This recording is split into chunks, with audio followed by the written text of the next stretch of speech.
হলো ছিন্ন চিঠির বাঁধো নতুন তারিখ। আমি বলতে পারি যে ওনার এই পুরো ব্যাপারটা উনি নিজেই আসতে চেয়েছিলেন। মুখ্যমন্ত্রীর সঙ্গে ওনার কথা অনুযায়ী দলমতের ঊর্ধ্বে উঠে ওনার দলীয় পরিচয় ভুলে গিয়ে সাংসদ জাস্টিস অভিজিৎ গাঙ্গুলি চেয়েছিলেন। মুখ্যমন্ত্রী কাছে তিনি একটা আবেদন করেছিলেন। আমি বলেছিলাম যে মিডিয়ার কাছে আবেদন না করে লিখিতভাবে আবেদন করুন। তিনি আমার কাছে মুখ্যমন্ত্রী চিঠি দিতে আসারই কথা ছিল। অর্থাৎ তারপরেও তিনি এলেন না। মানে আমার একটা লোককবিতার পংক্তি মনে পড়ছে, লোকগানের, তুমি সর্প হয়ে দংশন করো, ওঝা হয়ে ঝাড়ো। তুমি সর্প হয়ে দংশন করো, ওঝা হয়ে ঝাড়ো। মুখ্যমন্ত্রীর কাছে উনিই বলেছিলেন আসবেন, মুখ্যমন্ত্রীকে চিঠি দেবেন আমার মাধ্যমে, মুখ্যমন্ত্রীর কাছে এটার একটা বিচার চাইবেন। তারপর উনি ব্যাক আউট করলেন এবং এই যুক্তিটা কোনো যুক্তি হতে পারে না যে যুক্তি উনি বলছেন। শিক্ষা দপ্তর পুলিশ প্রশাসনের সঙ্গে কোনোভাবে যুক্ত নয়। ফলে উনি আমার সঙ্গে দেখা করে এবং ওনারই দেওয়া সময় আমি সেই সময় বসেছিলাম, তো উনি এলেন না। ওনার এটা ব্যাপার, উনি দলীয়ভাবে কোনো বিপদে পড়লেন কিনা, দলীয় কোনো প্রতিবন্ধকতা তৈরি হলো কিনা, দল ওকে বারণ করলো কিনা, পরে এই ক্ষেত্রে ওনার কোনো অসুবিধা হবে কিনা এটা উনিই বলতে পারবেন। কিন্তু আমরা ওনার জন্য হাত বাড়িয়ে বসেছিলাম। উনি কি কোনো যোগাযোগ করেছেন তারপর? মানে এটা উনি অফিসে, আমার অফিসে জানিয়েছেন যে আসবেন না। আমার অফিসে জানিয়েছেন যে আজকে আসতে পারছেন না। বলছি আজকে চাকরিহারা শিক্ষক যারা, তারা ডিআই অফিসে গিয়েছিলেন, পুলিশ যেভাবে তাদের লাঠিপেটা করলো এবং এমনকি লাথি পর্যন্ত মারছে, লাথি। ডিআই অফিসে গিয়েছিলেন কেন? তারা গিয়েছিলেন প্রতিবাদ জানাতে, আন্দোলন করতে। তাহলে আমার বক্তব্য হচ্ছে যে সেদিন নেতাজি ইন্ডোরে মিটিং এর পর মুখ্যমন্ত্রী বার্তা দেওয়ার পর ঘটনাটা দুর্ভাগ্যজনক, নিন্দাজনক, এগুলো যেমন একদিকে সবই সত্যি, আবার এটাও সত্যি যে সেদিন মুখ্যমন্ত্রীর নেতাজি ইন্ডোরে মিটিং এর পর তাদের নেতৃস্থানীয় সঙ্গে আমার বৈঠক হয়েছে। আমরা বলেছি তাদের সর্বতভাবে, মানবিকভাবে, আইনিভাবে কিভাবে যোগ্য বঞ্চিত শিক্ষকদের চাকরি ফেরত দেওয়া যায় সে ব্যাপারে একটা সুরাহার পথ আমরা খুব দ্রুত বার করব। সেই নিয়ে ওদেরই নেতৃবর্গের সঙ্গে কথা, ওরা আমাদের সঙ্গে বসতে চেয়েছিল এই শুক্রবার বা শনিবার বা এই সপ্তাহে। সে তারিখও ঠিক হয়ে গেছে যে ওরা আসবেন আপনার কাছে। হ্যাঁ, আমি একা না, এসএসসি চেয়ারম্যান থাকবেন, যে কমিটি থাকবে, পুরো এন্টায়ার কমিটি, আমার বিভাগীয় সচিব থাকবেন, ওদের সঙ্গে বসে একটা সুরাহা বার করার কথা, বা ওদের দাবিগুলো, ওদের বেসিক দাবি কি আছে সেটা শোনার কথা।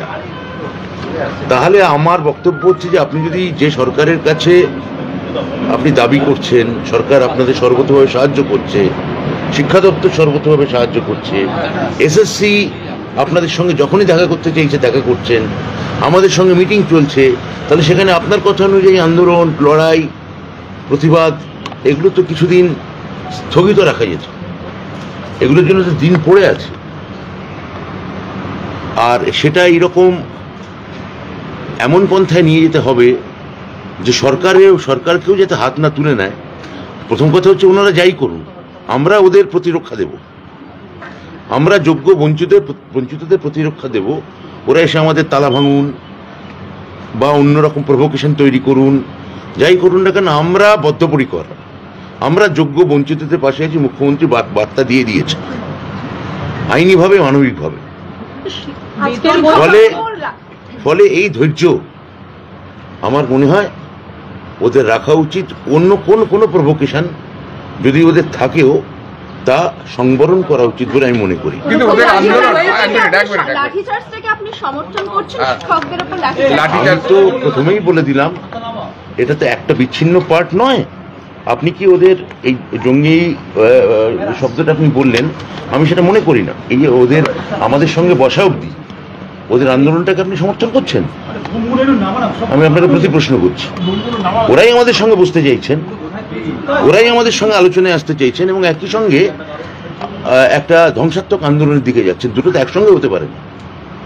ওরা যে আন্দোলনই করুক আমরা বসবো, আমরা সাহায্য করবো, কিন্তু তাই বলে আমরা বদ্ধপরিকর। কিন্তু তাই বলে পুলিশ লাথি মারবে, লাথি চার্জ করবে, এটা ঠিক? পুলিশ প্রশাসন কি করেছে, পুলিশের একটা একটু ভার্সন আছে। আমি তো পুলিশ প্রশাসনের হয়ে আমি কোনো এখানে মানে মন্তব্য করতে পারি না।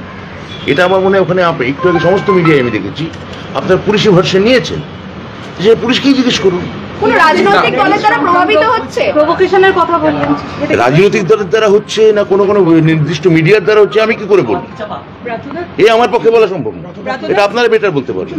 ব্রাতুদা, স্যালারি সংক্রান্ত বিষয় নিয়ে ওরা আজকে বিআই অফিসগুলোতে কথা বলতে গেছিল এবং তারপরে ওরা সেখানে তালা লাগিয়ে দেয়।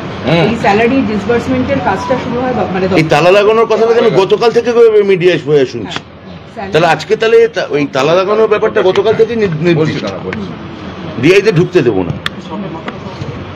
আমরা বারবার বলছি আমরা পোর্টাল আপডেট করব।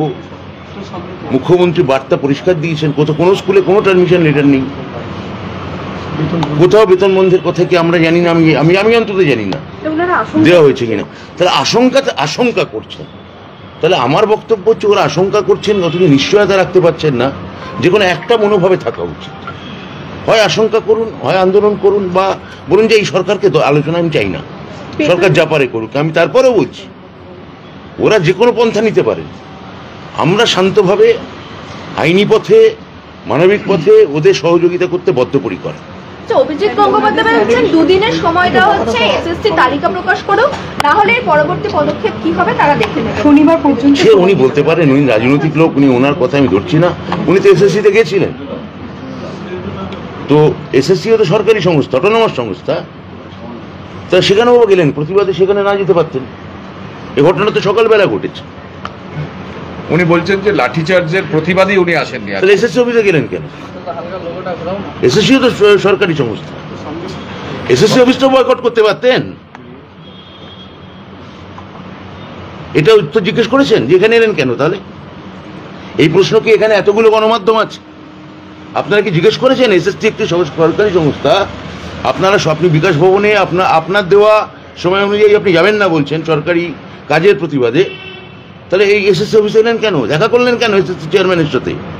3 দফা দাবি এসএসসি চেয়ারম্যানের সঙ্গে বসে করলেন কেন? ওটা আগেই বেরিয়ে গিয়েছিলেন। কি বেরিয়ে গেছে? বাড়ি থেকে গাড়ি ঘুরিয়ে নিতে কতক্ষণ?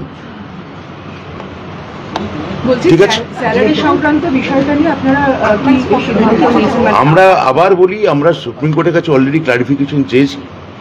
আমরা রিভিউ পিটিশনেও যাব, লয়ারদের পরামর্শ মোতাবেক যাব। লয়ারের পরামর্শ মোতাবেকই, আইনি পরামর্শ মোতাবেকই আমরা ক্লারিফিকেশন চেয়েছি। এর প্রত্যেকটা কথা সেই নেতা ইন্ডোরে মুখ্যমন্ত্রী বলেছেন। তাই আমার মনে হয় যে একটা 24 ঘন্টার ভার্চুয়াল একটা প্রভোকেশন সবসময় থাকবে। ওনাদের বুঝতে হবে যে কারা সত্যি ওনাদের সঙ্গে আছে। আজকের আচরণ পরিষ্কার বলে দিচ্ছে একটি কথা, তুমি সর্প হয়ে দংশন করো, ওঝা হয়ে ঝাড়ো। তুমি সর্পরূপী ওঝারূপী সর্পকে বিশ্বাস করবে না সরকারকে বিশ্বাস করবে, তোমার ব্যাপার, আমাদের কিছু বলার নেই। দুদিনের মধ্যে তালিকা প্রকাশ করা কি সম্ভব? আগে দুদিনের মধ্যে কি তালিকা প্রকাশ কিসের তালিকা? এগুলো তো এসএসসি বলবে, এসএসসি কে জিজ্ঞেস করুন। এগুলো টেকনিক্যাল প্রশ্ন, টেকনিক্যাল প্রশ্নের উত্তর এসএসসি নিশ্চয়ই আপনাদের দেবে। এসএসসি সংক্রান্ত প্রশ্ন কালকে সুপ্রিম কোর্ট বলেছে যে আচার্য একটা ফাইলের উপর দীর্ঘদিন ধরে বসে থাকতে পারেন। আশা করা যায় আমাদের আচার্য তিনিও যথেষ্ট লার্নেড মানুষ। তিনি তামিলনাড়ু হাইকোর্টের যে প্রসঙ্গে যে সুপ্রিম কোর্টের সিদ্ধান্ত শুনেছেন, তাহলে এই মুহূর্তে বিভিন্ন যে ইউনিভার্সিটি বিল থেকে শুরু করে এমনকি দুবার মুখ্যমন্ত্রীকে, মাননীয় মুখ্যমন্ত্রী যাতে বিশ্ববিদ্যালয়ের গুলি চ্যান্সেলর হন, সেই বিলও রাজভবনে হিমঘরে আটকে আছে। আশা করছি যে আমাদের আচার্য চ্যান্সেলর তিনি এই এবং গভর্নর হিসেবে তিনি তাঁর আচার্য বিলও সই করে দেবেন। নেক্সট উইকে তো এই কেসটা কোর্টে উঠছে, মানে আমাদের এখানকার যে কেসটা সুপ্রিম কোর্টে, এটা কি মেনশন মানে স্টেট করছে, মানে এই বিষয়টাকে মেনশন? এগুলো তো এখন আমি বলবো না, এগুলো যখন যে দিন আসবে আপনারা দেখতে থাকুন। উনি তো 17টা ভিসি নিয়ে ওনার আপত্তি কোথাও জানিয়েছে, সেটা কোথায় আমরা জানি না কোথায়, সেটা কোনো একটা সিল্ক কমিটি একটা কাগজ দিয়েছে, সে কি কাগজ আপনি দেখেছেন হয়তো, আমি দেখিনি, উনি এক্স হ্যান্ডেলে সেটা লিখেছেন যে আপত্তি আমি জানি না, সেটা কি কোনো এক্স হ্যান্ডেল ফলো করি না। বলছি আপনার কি মনে হয় যে অভিজিৎ গঙ্গোপাধ্যায় না আসার পিছনে রাজনৈতিক কারণ আছে, এই লাঠিচার্জের কারণটা কোনো কারণ নয়? এসএসসি অফিসে গেলেন কেন? এসএসসিও তো সরকারি অফিস, ওনার দেওয়া টাইম, উনিই বললেন মুখ্যমন্ত্রীর সঙ্গে আমি দেখা করতে চাই, তার বদলে শিক্ষামন্ত্রীর সঙ্গে দেখা হলেও চলবে। তারপর উনি বলছেন যে আমি শিক্ষা দপ্তরে গিয়ে যাবো না, সরকারি প্রতিবাদ। এসএসসিও তো সরকারি অফিস, আপনারা কেন জিজ্ঞেস করলেন না যে আপনি কেন এসএসসি অফিসে এসছেন? ওটা স্বশাসিত প্রতিষ্ঠান। আরে সরকারি প্রতিষ্ঠান তো, জিজ্ঞেস করতে পারতেন। আর ওটা লাঠিচার্জের আগে উনি বেরিয়ে গেছে। কালকে উনি আসার কথা বললেন, অথচ আজকের এই ঘটনা যেটাকে সামনে নিয়ে আসা হচ্ছে সেটা কি? আমি তো বলে দিলাম একবার, আর আমার মনে হয় এক কথা 4 বার 5 বার 5 রকম উত্তর তো আমি দেবো না। আমরা 5 রকম 3 রকম পদ দিয়ে ভাত খেতে পারি, 3 রকমের উত্তর তো দেবো না। এই চাকরিয়ারা শিক্ষকদের সঙ্গে বসবেন কবে? ওটা ডেট ঠিক হয়েছে? কবে বসবেন? ডেট ঠিক হয়েছে কোথাও? এই সপ্তাহে আমি আপনাদের সেটা নিয়ে জানিয়েও দেবো, এবং আমি সেদিন ওদের মিটিংয়ের পর আপনাদের সঙ্গে বৈঠকও করব, এবং পালিয়ে যাবো না বৈঠক করার নামে।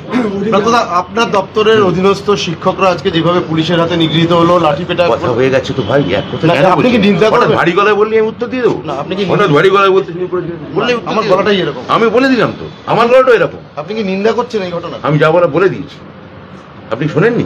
শুনেছি। তাহলে আবার বলছেন কেন? যা বলে আপনি যে সব প্রশ্নটা বললেন, ওই শব্দটা ওখান থেকে তুলে এনে বসিয়েছি। আপনি আমার মুখ থেকে তুলে এনে খালি এইটুকু শব্দ বসাবেন, সে অবকাশে আমি পরিচয় আপনাকে দেবো কেন? আমি যেটা বলেছি ওখান থেকে কাটুন। না, শিক্ষকরা যারা চাকরিয়ারা শিক্ষক তারা বারবার বলছেন যে মুখ্যমন্ত্রী ওখানে প্রতিশ্রুতি দিচ্ছেন, আর এখানে আমরা আন্দোলন করতে এসে আমাদের লাঠি পেটা এবং লাঠি খেতে হবে, এইটা কেন হবে? প্রতিশ্রুতি দেওয়ার পর আন্দোলনের প্রশ্নটা আসছে কোথায়? কোথায় সহযোগিতার কোনো অভাব ঘটেছে কি? আন্দোলন তো অধিকার, আন্দোলন করতে হবে, কিন্তু সহযোগিতাও তো তারা চাইছেন সরকারের থেকে, এবং সেটা আমরা করতে চাইছি। তা একটু ধৈর্য না ধরার কি আছে? এই প্রভোকেশনটা কোত্থেকে আসছে আমি এইটা বুঝতে চাইছি। কিন্তু তারা শিক্ষক, তাদের এইভাবে মাটিতে ফেলে পেটাচ্ছে, আপনারা নিশ্চয়ই পলিসি ভার্সন নিয়েছেন, নিশ্চয়ই নিয়েছেন। Thank you. ওটা Ghosh Gurukul Global School.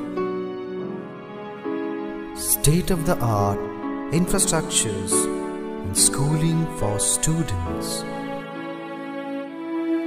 It goes with the motto, enlightening young minds. We believe every child is special.